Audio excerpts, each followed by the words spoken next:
Hi, this is Mr. Bradstreet, and welcome to Biology 1, Unit 8.4. In this final podcast of this unit, we're going to talk about the kingdom fungi, some of its characteristics and the ecological roles that it plays in the environment. So it's in that domain Eukarya. So it's in with all the other kingdoms that have a nucleus and other membrane-bound organelles, like the protists, plants, and animals.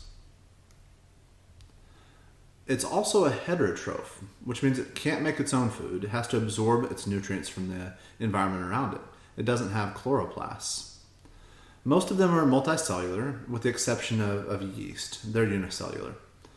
And it does have a cell wall, like plants, but instead of being made of cellulose, like plants are, the cell wall of a fungus is made of this polysaccharide called chitin. And remember, poly means many, and saccharide means sugar. So these are sugars, so they're carbs. They're in that carbohydrate category. And fungi are capable of either sexual or asexual reproduction. Just some of the structure of fungus. The body is made up of this thing called a mycelium, and which is composed of these thread-like cells called hypha. And you can see some of those up here. These are those thread-like cells up here, these hypha. And they use those to absorb the nutrients from the environment around them. Some of their cells actually have more than one nucleus in them. And another place that we find this substance, this chitin, is in the exoskeleton of insects and arthropods. So the crunchy part of a grasshopper is actually that chitin material. And here's just a picture showing you what some of these look like. All these little hypha in here that grow underground and everything, and they absorb the nutrients from the decaying matter that are around them. Internally, remember they're eukaryotic cells, so they do have a nucleus, and there's incomplete divisions between cells. So you have these little things called septa, or septum for singular, and that separate the cells into different things. So like I said, fungus, they are heterotrophic. They secrete these digestive enzymes that essentially kind of break down cells, and then they absorb the nutrients that are inside of them. And so here you can see this hypha coming up, and it grows these little extensions into the plant membrane, where it secretes those digestive enzymes, which suck that nice nutrient-filled plant juice back into the fungus. So some of them act as parasites, like this up here, if they're sucking up the nutrients of a living plant cell. Some of them can even be predators, and a lot of the other ones are decomposers, where they only grow on dead or decaying matter. They do play some important ecological roles, especially the ones that are decomposers. That's one of the main ways that nutrients get recycled in the ecosystem, is decomposers that break down and allow those nutrients to return to the soil. So a couple of these symbiotic relationships that we see, and if you remember, sym means same, bio means life. So these are things that live in close association with each other. Lichens are another example of a symbiotic relationship between a fungus and an algae.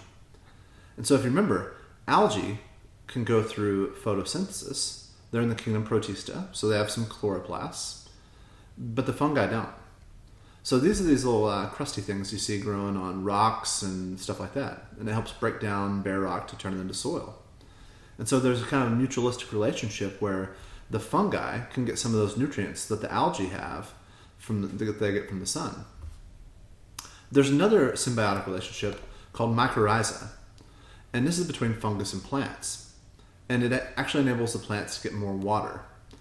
So what mycorrhiza they're these fungus that basically grow on plant roots. And if you look, having all these fungus around the roots, the mutualistic relationship is the fungus gets some of the nutrients from the plant, but in turn, this acts like a giant sponge around the root and helps the plant really soak up a lot of excess water. And so you can see in this experiment they did over here, the plant with the mycorrhiza growing on it was able to grow a lot better because it was able to absorb more water. So it's mutualism. It's beneficial for both of the species involved. So sometimes you can get some of these cool things called fairy rings, which are evidence of where that fungus is living underground. You can see this tree's right here, and it's surrounded by this because even though this part is sticking up above ground, there's a lot under the soil of all this fungus that are probably connected to this tree here. Some of them do cause disease, though. You can see these growths on ears of corn, or these spots on the leaves, or these little extensions, these little things that grow on these rye and wheat. So just like bacteria, there are good fungus, there are bad fungus, and there are fungus that don't really cause a whole lot of damage to anything. So as far as reproduction goes, it can be asexual, which is budding, where the cell essentially kind of splits into two cells, kind of like mitosis here, and becomes two identical cells.